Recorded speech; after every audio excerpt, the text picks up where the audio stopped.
Hey guys, and Happy New Year. I hope everybody had a really good New Year.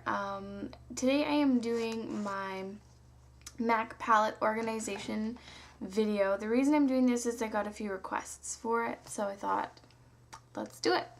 Now I'm going to give you some pros and cons about the way that I've organized my pallets, because there are some good things and there are some bad things. So I'll let you know that I took out the inserts in my Mac pallets, and this is what can happen.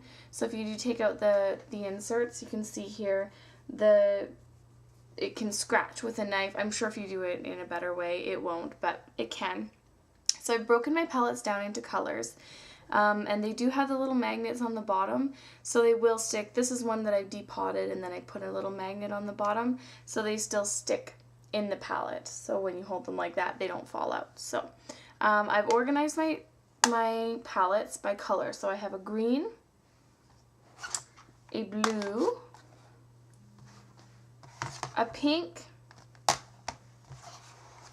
gold, orange, and peach, gray, black, and cream, because there's different types of neutrals, browns and neutrals, and then purples. So in my purples, there are some that look pinky toned, but they have them more, when you compare them to an actual pink, they actually have a more purpley tone. So that's actually what I've done, is put all my purples together, all my pinks together. There's some kind of purpley browns, like these ones here, they're more purpley browns, but because my brown palette is always so full, I put them in the purple palette. Brown neutrals is very simple, literally brown neutrals. Can you see them all? Yeah, and they're the ones that I use the most. A lot of them are starting to get holes. Some of my lusters and stuff are up there. And then my gray, black, cream, this guy here. So anything like satin, taupey, anything that has any hint of gray, white, black, cream are in there. My gold, orange, peach. A lot of these are fairly self-explanatory. There's yellows and golds, some of the shimmery neutrals down here, so ones like that, and then my pinks. A lot of like the dark berry pinks are in there as well, like cranberry is in there, beauty marked is in there, so lots of the nice pinky tones. Blue is a fairly easy self-explanatory one. Don't have as many blues because I don't wear them very often. It's very rare that you'll put them on a client. Same with greens, but there seems to be more MAC greens that I like. And then I have my two palettes. I have powder blush, and I did put the names up here. I used to have the names to my eyeshadows, but then I took out the little inserts, and it's way too hard to name them like this.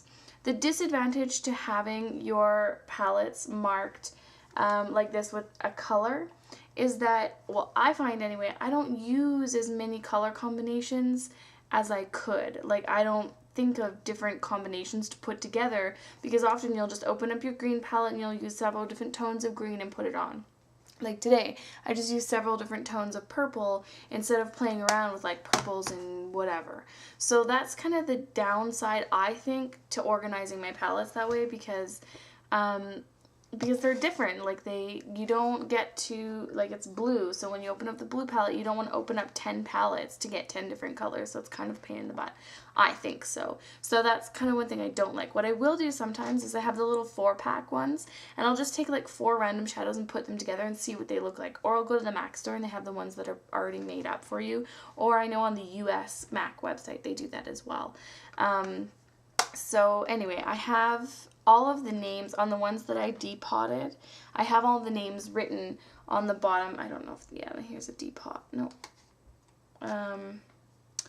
Anyway, I have all the names written on the bottom of the depotted ones. Those two got stuck together. So that I know what the names are. I have it written in pencil, so you can't really see it, but the pencil shows up good on so that I can see it.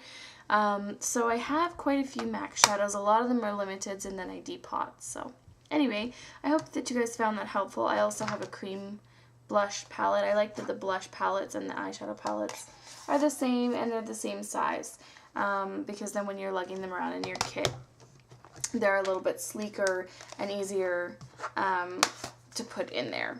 So in terms of storage solutions, I don't have a whole ton of storage solutions aside from what you saw in my storage video. I like my label maker. It has made my life a lot easier. So I hope people found that helpful. If you wanted more details, I can always add to this video. So let me know if that was good. Thanks.